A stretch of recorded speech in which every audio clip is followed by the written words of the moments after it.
বলবো পোকে নিয়ে A B C D E F G H I J K L M N O P A R B যখন যাচ্ছিল তখন দেখলো যে সি কে, যখন সি এর সাথে যাচ্ছিল তখন দেখলো ডি কে, তখন দেখলো ই কে,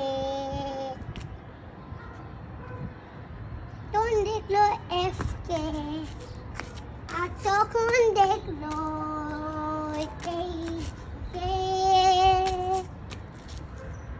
তারপর সবাইদেরকে স্কুল বাস নিয়ে গেল। এখন আমি বলবো এখন